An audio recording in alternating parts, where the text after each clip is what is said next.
The words hit me like a sledgehammer to the gut. Friendship before love, Nick. My wife, Vanessa, sat behind her polished mahogany desk at Bright Glass Ink, her perfectly manicured fingers tapping against a manila folder that should have contained my promotion paperwork.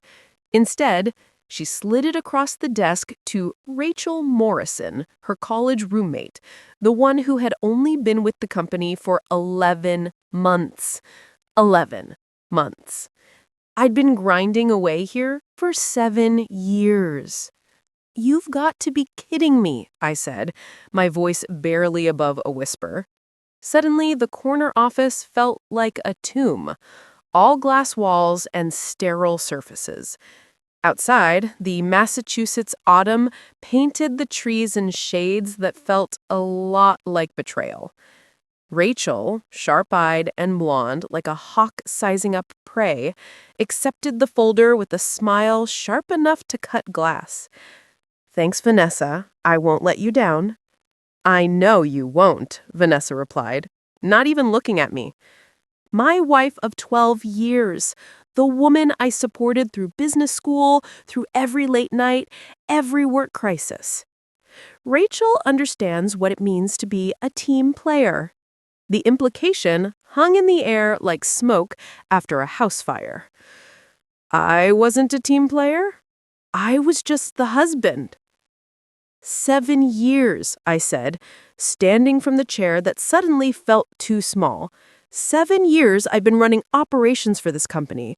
I increased efficiency by 30% last quarter. "That's appreciated, Nick," Vanessa said, in that cold, professional voice she saved for difficult employees. But Rachel brings fresh perspectives and innovative thinking. Fresh perspectives? Rachel had been a marketing coordinator at a startup that went belly up. Her innovation was suggesting we switch the break room coffee. I glanced around her office, the framed certificates, the family photo of us on Cape Cod last summer. We looked happy. That felt like a lifetime ago. "Congratulations, Rachel," I forced out through gritted teeth. "I'm sure you'll do great things." Rachel at least had the decency to look uncomfortable for a split second. "Thanks, Nick. I hope we can work well together." Work well together. She was going to be my boss. The same woman who asked me how to use the copy machine 3 months ago. I reached into my jacket and pulled out the letter I'd typed that morning. Call it intuition, or maybe the cold reality of being married to someone who'd become a stranger. "Actually, Rachel, you won't have to worry about that." I placed my resignation letter on Vanessa's desk. "I'm done." For the first time, Vanessa looked genuinely surprised. Her composure cracked. Panic flickered beneath it. "Nick, let's not be hasty," she said, her voice losing that polished corporate edge. "We can discuss." "There's nothing to discuss." I straightened my tie, a habit from my boxing days when I needed to center myself before a fight. Friendship before love, right? Well, congrats on choosing your friendship.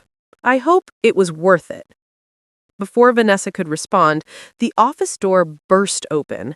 Simon Duval, our CEO, stormed in like a hurricane in an expensive suit, face red, silver hair out of place, clutching up paper in his fist.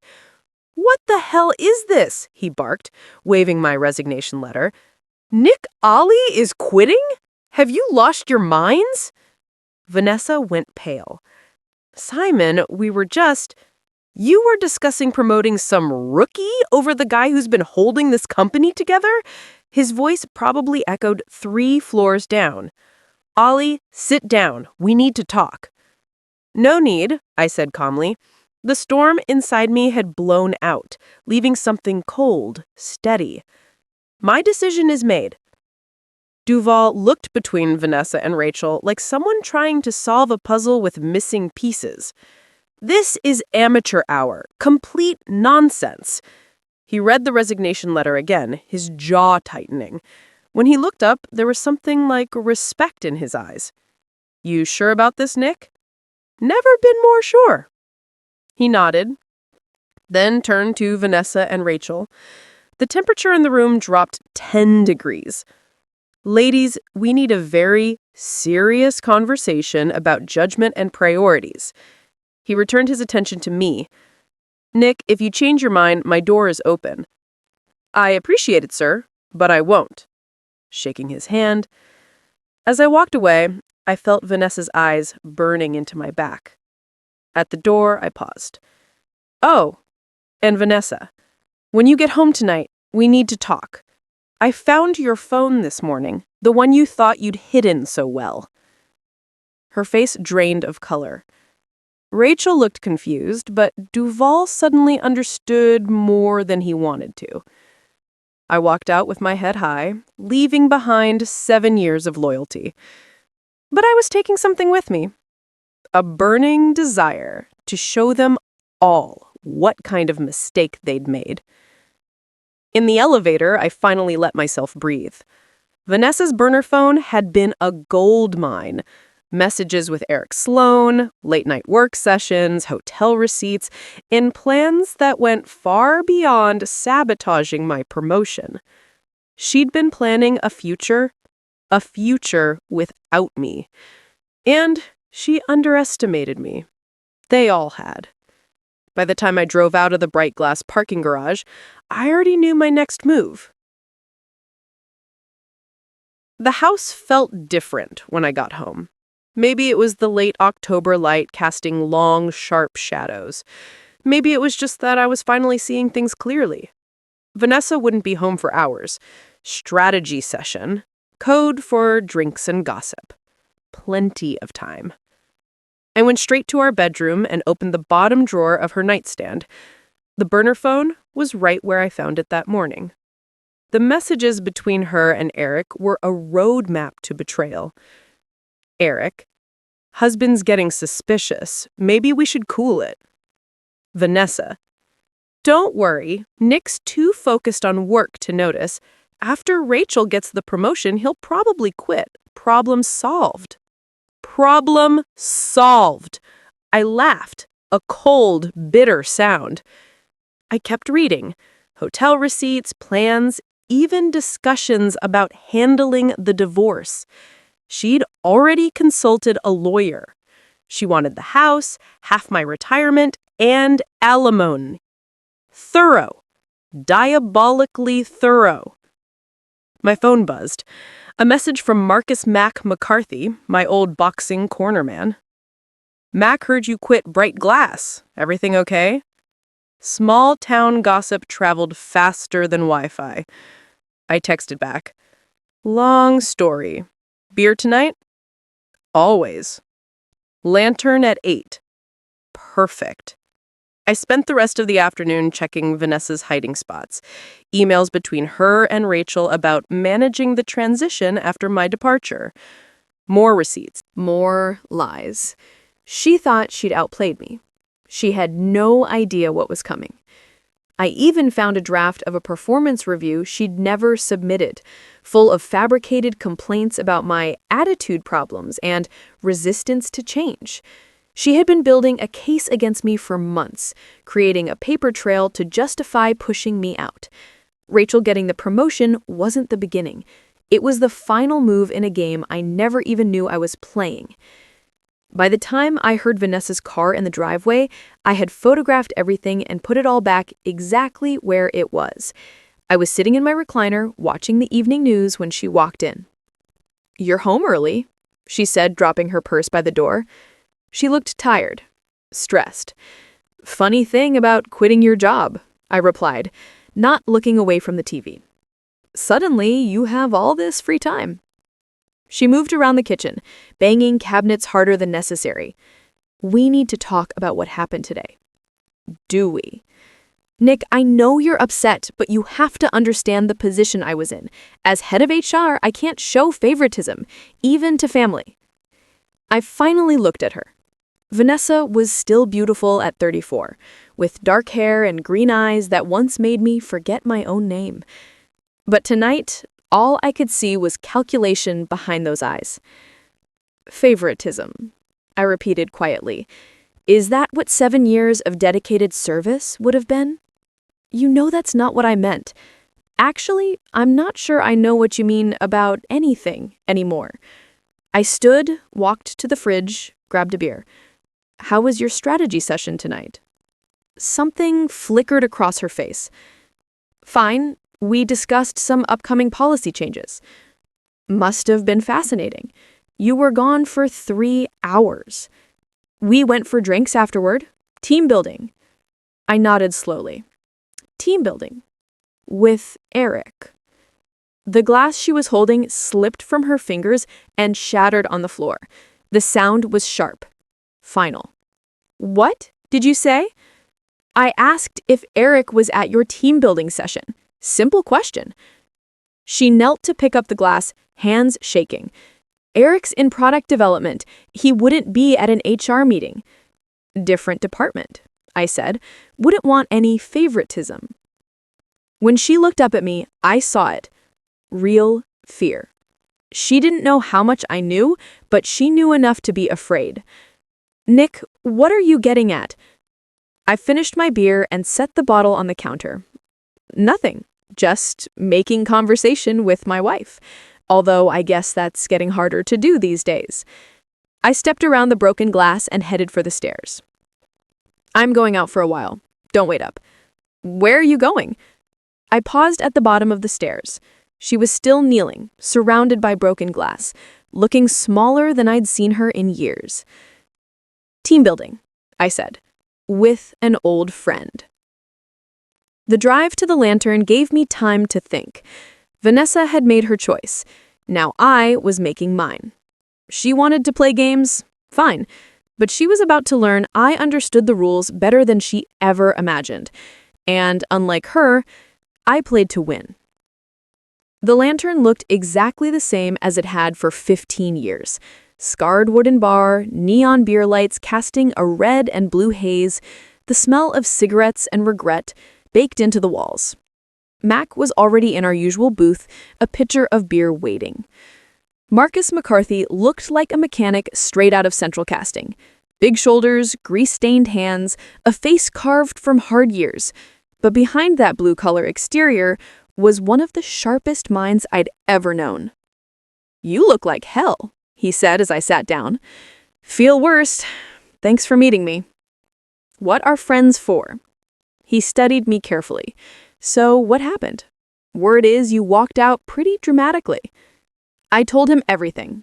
Rachel's promotion, Vanessa's betrayal, the burner phone, her affair with Eric, the whole scheme to shove me out of my job and my marriage.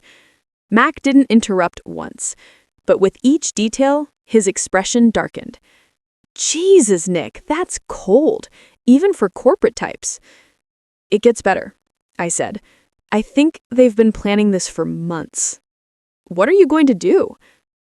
That was the question I wrestled with all afternoon. The old me would have confronted Vanessa, tried to work things out, but the old me didn't know who he really was married to. I'm going to return the favor. Meaning, Mac asked slowly, they want to play corporate politics, manipulate people, fine. But they picked the wrong guy. I've been watching Vanessa play these games for 12 years. I know how she thinks. I showed him the photos of the documents. She really kept all this? He said, eyes wide. Vanessa's obsessed with records. She thought it protected her. Instead, she handed me everything I need. For what? To show them what happens when they underestimate me. I laid out my plan. Simple, precise, using their own weaknesses against them. Vanessa's need for control, Rachel's insecurity, Eric's arrogance, Duval's temper. You think it'll work? Mac asked slowly. I know it will. And you're sure? They made sure there's no going back. Mac nodded. What do you need from me? Access to info, a favor or two? You got it. We clinked glasses. When I got home, Vanessa's car was in the driveway, but she was either asleep or pretending. I lay awake, planning. Tomorrow, phase 1 would begin. The next morning, she was gone before I woke. She left a note. Gone for meetings. We should talk tonight. I crumpled it. We'd talk, but not the way she expected. I called Linda Peterson, Duvall's secretary. Linda, I think there are things Mr. Duvall should know about how personnel decisions have been made. Like what? Like why someone with 11 months of experience was promoted over someone with 7 years of proven results. You have documentation? I have everything. She hesitated. Mr. Duvall is very busy, but I can get you in around 4:30. Perfect. And this conversation never happened. By lunch, I had meetings lined up with the people who actually held power. Vanessa thought she was playing chess. She was about to learn she'd been playing against someone who already knew every move she would make. At 4:30, I walked into Duvall's office with a manila folder. Nick, make it quick, he said. It's about why you're losing your best employees and promoting unqualified ones. That's a serious accusation. It's a fact, and I can prove it. I opened the folder. Emails between Vanessa and Rachel planning my transition. A fabricated performance review. A timeline showing her affair with Eric overlapping mysteriously with negative assessments of my work. Duvall's face darkened with each page. When he reached the messages about pushing me out so Vanessa could freely pursue her affair, he went crimson. Where did you get these? Does it matter? Are they accurate? He read more closely now, cross-referencing dates, shaking his head. Simon Duvall didn't build a successful company by trusting liars or tolerating corruption. If this is real, it is. Every word. Your head of HR has been abusing her power. The promotion wasn't merit-based. It was part of a scheme. He sat back, fingers tapping on the desk. You understand what you're alleging? This isn't just a bad decision. It's corruption, abuse of authority, possibly illegal misconduct. I understand exactly what I'm alleging, and I have more documentation if you want it. He's silent for a long time, staring at the papers. When he finally looked up, his expression was unreadable. What do you want, Nick? I want my job back. I want Rachel demoted to a position that fits her actual qualifications, and I want a full investigation into HR decisions made over the last year. And if I don't agree, I pulled out another folder. Then I take this to the Labor Board, the EEOC, and about 6 lawyers who would kill for a case this clean. It wasn't a threat. It was simply the truth. Duvall understood the difference. You've really thought this through, he said. I've had a lot of time. He gathered the documents into a neat stack and stood. I'll need to verify all this, interview people, review files. Of course. And you'll be available. I'm not going anywhere. He extended his hand. Welcome back to Brightglass, Nick. Report to my office Monday at 8 a.m. We'll discuss your new position then. My new position. His smile was sharp. Well, we're going to need a new head of HR, aren't we? I walked out feeling lighter than I had in months. Phase 1 was complete. And it had gone even better than I hoped. I drove straight to the Lantern, where Mac was waiting in our usual booth, a pitcher of beer already sweating on the table, and an expectant look on his face. How'd it go? He asked. Better than expected, I said, sliding in. Duvall's not just taking this seriously. He's pissed, really pissed. Mac grinned. Good. So what's next? Now we let the dominoes fall. And while they fall, we make sure they land exactly where we want them to. I pulled out my phone and showed him the message I'd received an hour ago. Vanessa, need to talk ASAP. Something's happened at work. Come home now. She knows something's wrong, Mac said. She just doesn't know how wrong. Exactly. I finished my beer and stood. I'll go home eventually, but first I'm taking a little drive. Thought I'd swing by Eric Sloane's apartment. See what tonight looks like for him. Need backup? Mac asked. Not tonight. This is just reconnaissance. But that favor we talked about? Soon. You say the word. Eric. Eric Sloane lived in a building that pretended to be upscale. Glass, metal, all show and no substance. Perfect match. I parked across the street and waited. At 7:15 sharp, Eric's silver BMW rolled into the garage. 5 minutes later, he walked inside, tense, phone glued to his ear.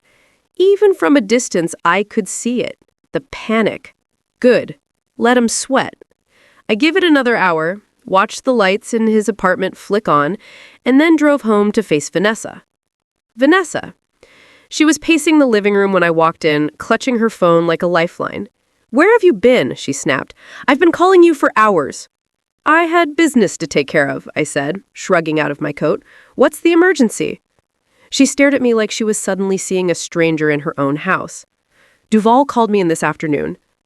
She whispered, he asked a lot of questions." "About what?"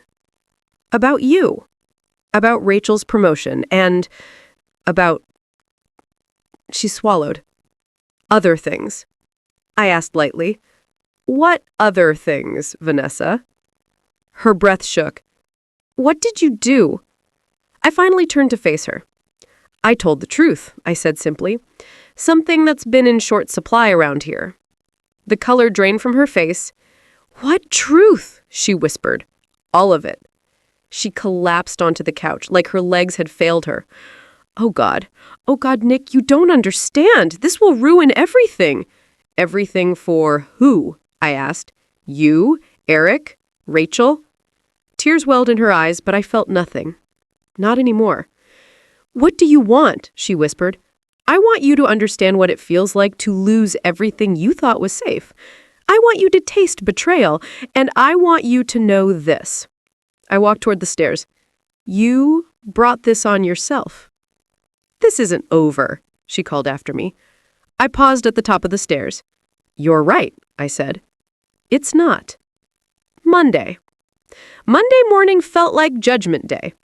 I put on the navy suit Vanessa bought me for our 10th anniversary and drove to Bright Glass with the windows down, music loud, finally feeling like myself again. The office buzzed with rumors, restructuring, investigations, panic. Linda Peterson gave me a knowing smile. "Conference room B. They're waiting." Inside sat Duval and 3 board members. Serious faces. Serious room. Margaret Foster, legal counsel, spoke first. "We reviewed everything you provided. We also interviewed employees over the weekend. What we found is concerning." "How concerning?" I asked. David Chen pushed a file toward me. "Concerning enough that immediate changes are being enforced." Duval led forward. "Effective immediately, you're reinstated as operations manager with a 15% raise. Rachel Morrison is being moved to a junior marketing role. And Vanessa..." Margaret's tone was icy. "Mrs. Ali is being terminated for cause. She's being escorted out now." I stayed silent, expression controlled, satisfaction tucked deep inside. "And Eric Sloan?" I asked. "He'll face disciplinary action," Margaret said. "Details pending." "Good," I said quietly. Duval nodded. "We also want you to step in as acting head of HR during the transition." The irony was delicious. I accepted. As I left, I saw Vanessa through the glass wall, red-faced, stuffing her belongings into a cardboard box while security hovered nearby. Our eyes met. The fury in hers could have set the building on fire. She said something to the guard. He shook his head. "Company policy. Terminated employees leave immediately." I watched her walk out for the last time, and then I smiled. Eric again. That afternoon, I visited product development. Eric sat frozen at his desk, staring at nothing. "Got a minute?" I asked. He looked up, pale. "Nick, I heard you were reinstated." News travels fast. I closed the door and sat across from him. "One day you're planning a future with my wife. The next day she's unemployed and you're under investigation. Life comes at you fast, doesn't it?" "I don't know what you think. I know everything." I held up my phone. "Want to read some of your messages out loud?" "I enjoyed the part where you called me too dumb to notice." His shoulders fell. "What do you want?" "For you to understand this isn't over," I said. "Vanessa's gone. but you're still here, which means you live with what you did every single day. That sounds like a threat. No, Eric, that's a promise wrapped in policy. I stood. As acting head of HR, I'll be very involved in your future here. Performance reviews, promotions, compliance, all of it. We're going to be seeing a lot of each other. You can't do this, he whispered. You ignored the rules when it suited you. Funny how important they become once you need them. As I turned to leave, he broke. Nick, wait, maybe we can work something out. Transfer, resignation, something easy. I looked back at him, desperation written all over his face. That's kind of you, but unnecessary. I think you should stay. I think you should sit right here and feel every consequence of the choices you made. I opened the door. Fair's fair, right? Please, Nick. Vanessa's voice trembled over the phone. I know we screwed up. I know we hurt you. But this isn't going to bring your marriage back. You're right, I said calmly. It won't. But maybe it will teach you something about loyalty. About what happens when you betray someone who trusted you. I opened the door and stepped into the hallway. Oh, and Eric, your performance review is coming up next month. I suggest you start documenting your contributions carefully. You're going to need it. The drive home that evening was one of the most satisfying 20 minutes I'd had in months.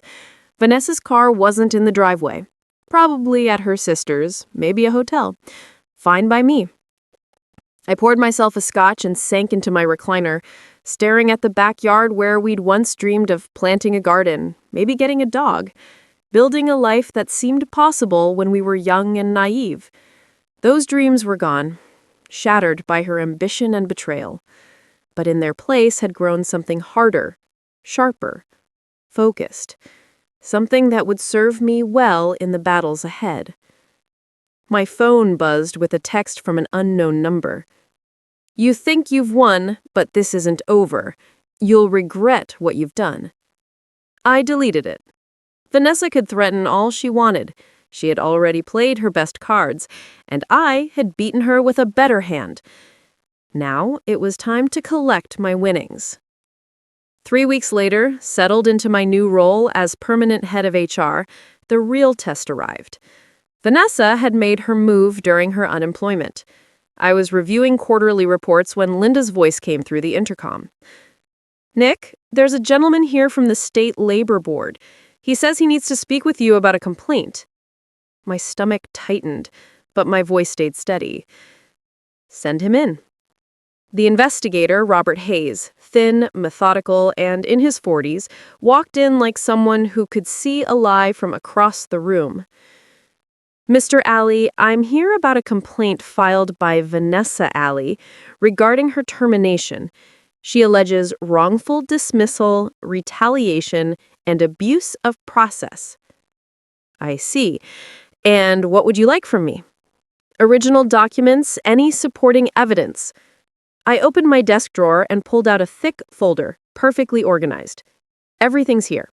Originals, witness statements, emails, phone records, even recordings. You're welcome to examine it. For 2 hours, Hayes went through every detail.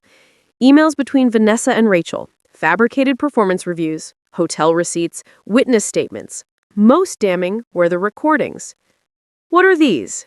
He asked, holding up a small digital recorder.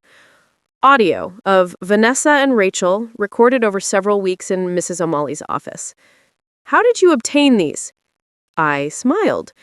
Massachusetts is a one-party consent state. As an employee of Bright Glass, I had every reason to be in the HR office during business hours. The recordings were of company business. Hayes looked skeptical, but listened. His expression shifted as the truth became undeniable. Vanessa and Rachel plotting, dismissing my contributions, coordinating the promotion scheme. When he finished, he sat back. Mr. Alley, these recordings validate the company's decision. Her behavior may even violate employment law. Exactly, I said. I waited to act until I had indisputable evidence. Half measures would have let her cover her tracks. Hayes closed his folder. Based on this, I'll recommend Vanessa Alley's complaint be dismissed. The state may investigate her conduct further. Alone in my office, I felt a deep satisfaction. Vanessa had tried one last gambit and failed spectacularly. My phone rang. It was Mac. How'd it go?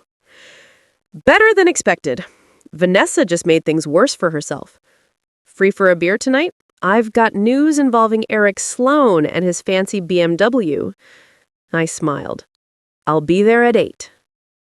That evening at the Lantern, Mac grinned as I filled him in. Eric had left Bright Glass. Not voluntarily. His performance review had gone so poorly he was placed on probation. Rather than face termination, he'd resigned, and his reputation had taken a hit. Word is he can't find another job, Max said, shaking his head. Some calls came in to potential employers. Not good feedback. I raised my glass. Networking matters. Choose your enemies wisely. We drank. The tension that had shadowed me for months finally released. Vanessa was unemployed, possibly facing state scrutiny. Eric's career in ruin. Rachel demoted under managers who knew her history. And me? Head of HR, respected, with a raise, and the satisfaction of knowing justice had been served. My phone buzzed. Probably Vanessa, but it wasn't. It was David Chen from the board. Mr. Alley, can you call me? We have a proposition. I stepped outside. David, it's Nick Alley. You wanted to speak? Nick, the board is impressed. We'd like to promote you to Vice President of HR, substantial raise, equity participation, leadership, integrity, exactly what we want. I was quiet for a moment. Vice President, equity participation? More than I could have imagined. That's generous. I'd be honored to accept. Paperwork ready Friday. Congratulations, you earned this. I looked up at the stars. A month ago, I was a middle manager, married to a woman planning to destroy me. Now, vice president, free from a toxic marriage, respected and valued. I returned inside and Mac laughed as he saw my face. I told him about the promotion. He insisted on another round. As we drank, I reflected. Vanessa had taught me lessons about trust, loyalty, and underestimating the wrong person. She'd seen me as an obstacle, a pawn, not realizing she was arming the very man who would destroy her plans. The phone rang again. Vanessa. Nick, we need to talk. I looked around at Mac and the other patrons, safe in their world of normalcy and honesty. Vanessa, there's nothing to fix. You made your choices. I made mine. Consequences are all that remain. Our marriage ended the day you put friendship above love, remember? Friendship before love. Silence. Well, congratulations. You got exactly what you wanted. I hope it was worth it. I hung up. Tomorrow, I'd start my new role as Vice President of HR. Bigger office, new responsibilities, a career rebuilt stronger than ever. But tonight, I sat in the bar with my oldest friend, savoring the taste of victory. Because sometimes the good guys do win. And sometimes those who try to destroy you destroy themselves. The game was over. I had won.